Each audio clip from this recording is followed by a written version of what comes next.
मेरा नाम होशियार सिंह है और मैं हिमाचल प्रदेश में देहरा कॉन्स्टिट्यूंसी का विधायक हूँ। और मैंने 2017 में 2017 में पहला इलेक्शन एज ए इंडिपेंडेंट मैंने लड़ा और 2017 में मैं पहली बार विधायक बन करके नियुक्त हुआ। फिर दोबारा 2022 में इलेक्शन हुए, मैंने 2022 में दोबारा इंडिपेंडेंट मैंने इलेक्शन लड़ा और दोबारा मैं जीता। तो मैं पहला एमएलए हूँ हिमाचल में जो लगातार दूसरी बार इंडिपेंडेंट जीत करके आया हूँ और दोनों राष्ट्रीय पार्टी को मैंने हराया।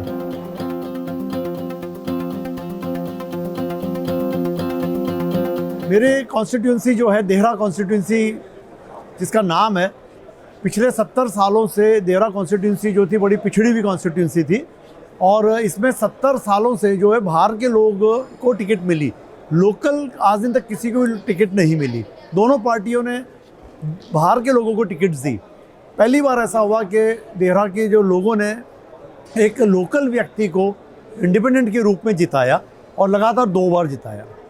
तो मैं ये कहना चाहता हूँ कि हमारा क्षेत्र बड़ा पिछड़ा हुआ क्षेत्र है। मेरे एमएलए बनने के बाद डेवलपमेंट का कार्य शुरू हुआ। सड़कें, अस्पताल, बिजली, पानी, शिक्षा का जो था स्तर जो था बहुत नीचे था, उस स्तर को हमने ऊंचा किया और अब जो है काफ़ी पिछले 5 सालों में हमने 540 करोड़ के काम करें और अभी भी एमएलए बनने के अभी हमें 5 महीने हुए सिर्फ, इसमें भी मैं जो है 300 करोड़ रुपए का जो है पैकेज लाया हूँ, तो जिसका कार्य शुरू हो।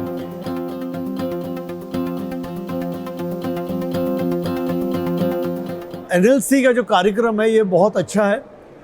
एक किस्म से एक नए विचारधारा, नए विचार पूरे देश भर के जो यहाँ पे विधायक आए हैं, एमएलसी जो आए हैं, जो एक्सपीरियंस्ड स्पीकर्स जो आगे बोलने वाले हैं, एक बड़ा अच्छा हमें भी सीखने का मौका मिला।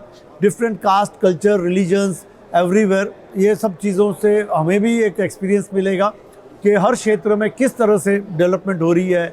और ये एक ऐसा मंच है जहाँ पर पहली बार पूरे देश के सारे पॉलिटिकल लीडर्स इकट्ठे हुए हैं।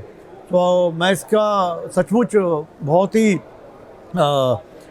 एक इसका सफल कार्यक्रम मानूंगा कि एक बहुत बड़ा सफल कार्यक्रम है कि पहली बार इतने एमएलए पूरे देश भर के इकट्ठे हुए हैं और मैं उनका धन्यवाद करूंगा जिन्होंने इसको ऑर्गेनाइज़ किया, इतना अच्छा मैनेज किया। और हमने देखा आज एयरपोर्ट से लेके अभी तक जो व्यवस्था है ये बहुत अच्छी व्यवस्था है। एंड मैं इस मंच के माध्यम से मैं यही कहूँगा कि जो भी एमएलए आए हैं या पूरे देश के लिए मैं मैसेज देना चाहूँगा कि बिना भेदभाव के काम करें, बिना पॉलिटिकल, जो एक बार बन गया एमएलए उसके लिए हर कोई बराबर है, जिसने वोट दिए वो भी, जिसने नहीं दिए वो भी।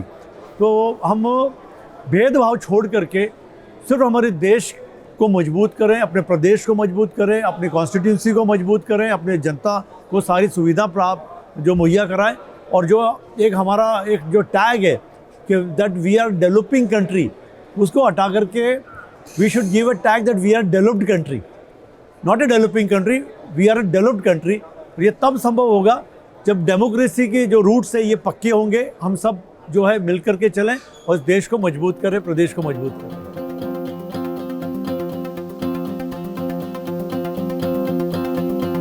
इंडिपेंडेंट जो इलेक्शन होता है ये सबसे टफेस्ट इलेक्शन होता है।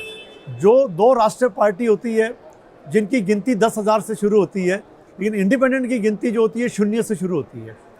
तो और जो नेशनल पार्टीज़ होती है उनके पास सब कुछ है, उनके पास ऑर्गेनाइजेशन है, मैनेजमेंट है, मीडिया है, टाइकून्स हैं, बिजनेस टाइकून्स है, हर मैनेजमेंट है। और जो इंडिपेंडेंट होता है उसके पास सिर्फ जनता होती है और कुछ नहीं होता। और एक बार जब जीतता है तो उसको बोलते हैं जी तुक्के से जीत गया, बाय लक। लेकिन सेकंड टाइम जीतना इंडिपेंडेंट, वो उससे भी कठिन टास्क होता है जो हमने करके दिखाया। तो मैं ये कहना चाहता हूँ कि independent is above both the parties and independent should be given full respect because he has defeated both the parties, national parties. उनको ज़्यादा सम्मान मिलना चाहिए क्योंकि वो लोगों से जुड़े हुए। इंडिपेंडेंट को दोनों पार्टी के लोग वोट देते हैं, कांग्रेस भी देती है, बीजेपी भी देती है और वॉट एवर हुएवर में भी। तो ये मैं कहना चाहता हूँ कि निस्वार्थ भाव से काम करो, बिना जात पात के काम करो, बिना भेदभाव के काम करो, आपको कोई नहीं हरा सकता।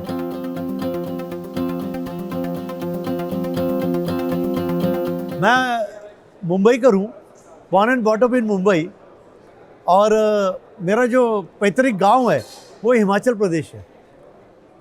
तो मैंने अपनी ज़िंदगी जो है मुंबई में बिताई है। I am a student of Patkar college in Goregaon, मैं यहाँ का स्टूडेंट हूँ। 2017 में मैंने पहला इलेक्शन लड़ा। मैं समाज सेवी का कार्य करता था। समाज सेवी का लोगों की, गरीबों की शादी, मेडिकल एड, नौकरी, तो वो समाज सेवा ही मुझे यहाँ तक उसने पहुँचाया। और वैसे पॉलिटिकल आइडियोलॉजी मेरी किसी की नहीं थी। मैंने आज दिन तक कभी इलेक्शन नहीं लड़ा। फर्स्ट टाइम इलेक्शन लड़ा, फर्स्ट टाइम मैं जीता।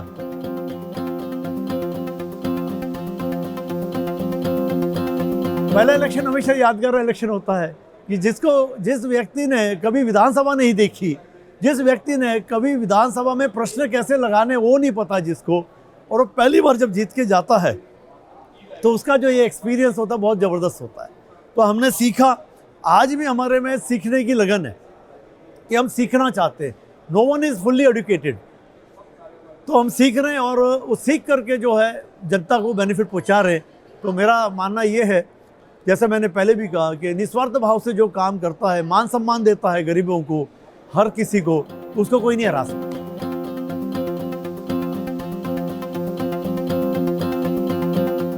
मेरा छोटा परिवार है, 2 बेटियां हैं मेरी, और दोनों एजुकेशन के लिए आउट ऑफ इंडिया है। मैं यहाँ हूँ, मैं और मेरे मिसेस भी जो है फील्ड में रहते हैं टोटली। मैं भी फील्ड में रहता हूँ और मैं लगभग 18 घंटा दिन में काम करता हूँ और 18 घंटा में लोगों के बीच रहता हूँ, in public, fully public. I have dedicated, पूरा कहते हैं ना कि अपने आप को मैंने पूरा का पूरा जनता को दे दिया है।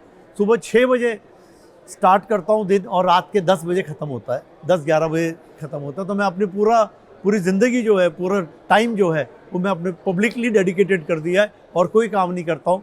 सिर्फ लोगों की सेवा, लोगों की तकलीफ़ें ही सुनता हूँ और उसका जो है समाधान करता हूँ।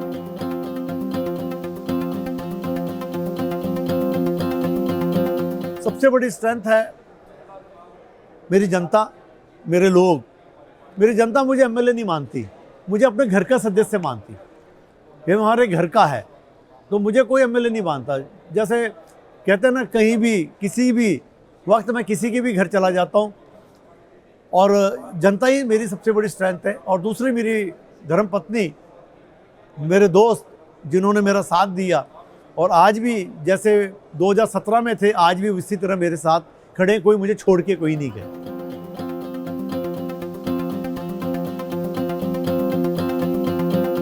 आजकल नए युवाओं को मैं ये एडवाइस करूंगा कि हमारा देश जो है ये सबसे बड़ा डेमोक्रेटिक देश है। सबसे बड़ी डेमोक्रेसी पूरे विश्व की हमारे पास है, और हमारे पास इतनी लिबर्टी है कि हम कुछ भी कर सकते हैं, देश के किसी भी कोने में जा सकते हैं। तो मेरा ये है हमारे युवाओं से कि देश भर में बहुत बड़ा देश है, हर कहीं, हर स्टेट में जाएं, हर कल्चर को देखें, समझें, हर कल्चर को अडॉप्ट करें, और लोगों की समस्याओं के बारे में सोचें ज़्यादा। आज टाइम ये आ गया कि सब अपने बारे में सोचते हैं, लोगों के बारे में कोई नहीं सोचता। तो लोगों के बारे में सोचें, ये ना देखें कि सरकार ने हमें क्या दिया, ये सोचें कि हमने सरकार को क्या दिया। इस मोड पे काम करें तो हमारा देश जो है बहुत प्रगति करेगा, बहुत आगे जाएगा।